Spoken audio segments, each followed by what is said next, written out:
Hello, welcome to How to Succeed in Business During a Pandemic. I'm your host, Wendy Lally, and I'm delighted you could join us.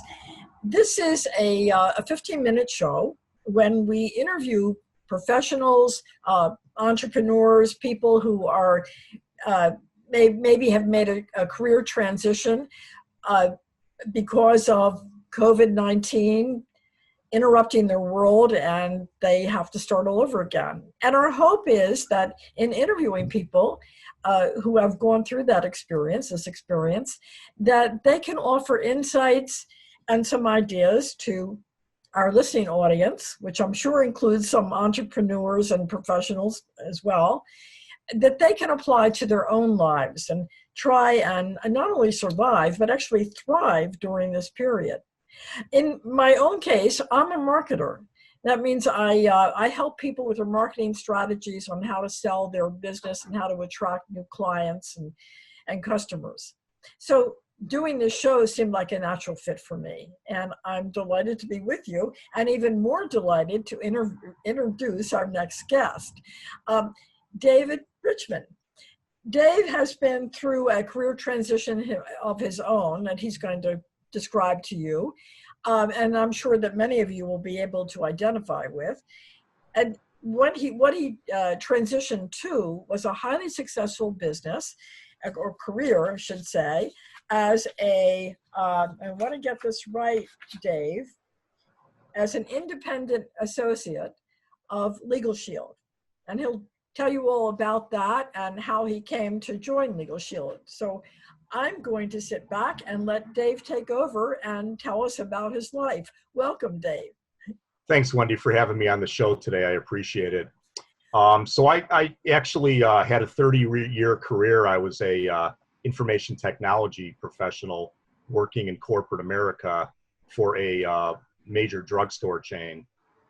They hired a consulting firm to look at everything they do to see how they can cut expenses, and announced on a given day, we're telling you whether you're staying or going. Got a call on a Monday morning from my director who had asked me to walk into his office. He's walking out of his office. He points to a conference room. I walk in the conference room. There was a human resources professional in there. Mr. Richmond, we're eliminating your job for lack of work. By the way, if you want to collect your package, you have to stay until you tell you to leave. So I spent about 1.5 years, 2 years on the phone transferring my knowledge overseas so they can kick me out the door. Once that day took place, went out into the job market, and what I realized is I was a 50-year-old guy that earned a 6-figure income, and companies don't look at guys like me. So I just had to figure out what it was that I was going to do to get on with life. Ended up getting introduced to the LegalShield opportunity, turns out from a woman who actually got laid off from the same company. And when I was introduced to it, it totally made sense because I had gone through a divorce and I understood the value of the service. So I jumped on board immediately, and here I am today talking to Wendy. And I know you're one of the most successful associates of the company, at least within the state, because it's all over the country, right? Yeah, LegalShield is in every state throughout the United States and every province of Canada, offering a legal and identity theft protection and restoration service for individuals, families, also as a voluntary employee benefit and out-of-pocket cost to your company, and legal and business consulting services to help you run and grow your small business. I wanted to have Dave on, not only because he made this career transition that I say, I think a lot of us can identify with, but also because LegalShield itself is a service that I think we could all use, especially during this time. And I'm going to let Dave tell you why that is. And we're also going to discuss identity theft, which is another service that they offer but I'd like to make that a separate program, because that again is something that, especially lately, has become a serious danger to everyone, to individuals and businesses. And I want to devote a whole show to that one. So, but for now, Dave, would you tell us about why we should all have a lawyer if we're as individuals and as small business people? Sure. So everybody in the United States, has rights based on our Constitution. But if you don't have, hundreds of dollars an hour in your wallet, you generally can't find out what your rights are. Lawyers are generally for the wealthy, and what LegalShield does is levels the playing field and gives everybody the ability to access a law firm whenever they need to have that access. Things do come up in life. People are having trouble with landlords, more now than ever. Maybe you're having a problem with a creditor who, says you owe money, and you really don't owe it. Everybody needs a will, living will, power of attorney documents. Not everybody has those documents because they can't afford them. People need help with moving violations and traffic accidents. And simply just being able to call a law firm anytime you need to and have a conversation without having to check your wallet and look at your watch before you do it is of value to a lot of people.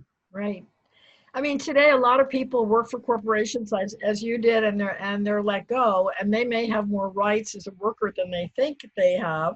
And having a lawyer on your side to say, we'll try this strategy, or I'll write a letter and see how much severance your boss can really pay you, as opposed to just settling for whatever it is they tell you they're going to give you. And by the way, companies like that often will tell one person one thing and another person something else, depending on how much pressure they get from those people. So this is a really good thing, especially in these times now when often we feel like we're all alone and we don't know where to turn. And LegalShield gives you somebody to turn to. As Dave says, I've got lawyers and I'm not afraid to use them. It's one of my favorite elevator speech lines ever. Speaking of elevator speeches, Dave, I'd like you to talk a little bit about networking, because I know you're a terrific networker. That's where we met. And I'd like you to talk about networking in terms of helping people make career transitions and connections if they do transition into a company that's in your case involves sales. Sure. So before I started this business, Wendy, I was actually an introvert, and got involved in the company and kind of tried to figure out how to make this thing work. Nobody's listening to me. Nobody's calling me. What do I do? What I realized is you got to get out here and you got to meet people. You got to meet business people. You got to meet individuals. You got to get out here and network if you're in business and you want anything to happen. So what I did was I attended a lot of networking events. Prior to COVID, I was doing 10, 12, 15 a month. Wow. And that had been a successful way for me to build business. You gotta get in front of people. You gotta meet people. They gotta know you. They gotta like you. They gotta trust you before they're even going to decide whether it's something that they want to purchase from you. And knowing you and them knowing you, liking you, and trusting you, also gives you the ability to. You knowing them, liking them, and trusting them also gives you the ability to provide them with leads, for their businesses as well. So networking is an essential part of my business. And, with everything that's going on these days, you can't do in-person networking. You got to find other ways to do it. Right. And Zoom has been a blessing, for me. I think so too. I think Zoom is here forever. I think it's just too much fun to use. We're not going to let go of it. And I have a mantra that I use to describe networking, which is do unto others as you would have them do unto you, but do it first. So I call it altruistic self-interest. You help someone and that person feels an obligation to help you. They may not be able to help you immediately, but they have it in your head that you're someone they like, they trust, and that they owe something to. And through the years, and this is another thing about networking, it is not a short-term activity. It is a long-term, it's a way of life, actually, if you do it right. Yeah, it's not immediate gratification, Wendy. When I walk into the networking event, I don't, say to myself, I got to walk out with 3 sales. Right. It's during your pitch, your elevator pitch, if you say something that someone hears over and over and over and over again, they know how to get a hold of you, and at some point they are participating in your business. So that's how I work my business. There's never any pressure to sign up for anything. It's just showing up week after week, month after month, being there a year from now, so that people can understand that who you are and what you do. Yeah, and it does take a while. It takes about my personal time frame is it takes 6 months of seeing someone every week before you get a real sense of who they are, what they do, and who you might connect them to, or who they might connect you to. So it's a process, and you have to stick with it. I think the losers in networking are people who walk in, like you say, Dave, they expect to make 3 sales before they walk out that day. That is not going to happen.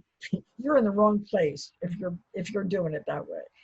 So I want to encourage all of you to find groups that do Zoom, whether it's a Chamber of Commerce, whether it's a BNI group or a TIP group, or some ongoing networking association that you can join and stick with it. Would you have any special recommendations to people that are going through these changes, whether they've lost a job because of COVID or they've been cut back for whatever reason, that you could kind of a bit of wisdom that you could leave us with? Because we are kind of coming toward the end of our session here. I mean, I would say, keep smiling every day, keep your head up, get out there and network and connect with people. And, there are opportunities out here. When I lost my job, I didn't sit on the couch for more than a week and say, what am I going to do? I just went out there and did it. And, keep a positive attitude, keep the smile on the face, and just keep pushing. You will push through it, and your time will come. I think there's something else that your story really illustrates too, is that people can do things that they didn't necessarily think they could do. I mean, you take a 50-year-old, regards himself as an introvert, hasn't really sold before, and goes into a whole other business and becomes really incredibly successful at that business. And not only that, enjoys it and feels that this was where he should have been all along. So with that thought, we're going to leave you for this week, and don't get scared during this time, because it doesn't do any good. It takes up a lot of energy that you want to use towards other things. Think about what you really enjoy doing, and maybe there's something that you've never thought of before that you can pursue and be as successful as Dave has become with LegalShield. Okay, ladies and gentlemen, we're going to wrap this up and say goodbye, and hope we see you again next week. And my closing mantra is always, stay well and stay safe. Thank you very much for joining us, and thank you, Dave. This was a really inspiring session. Thanks, Wendy. I appreciate it. Okay. Bye-bye.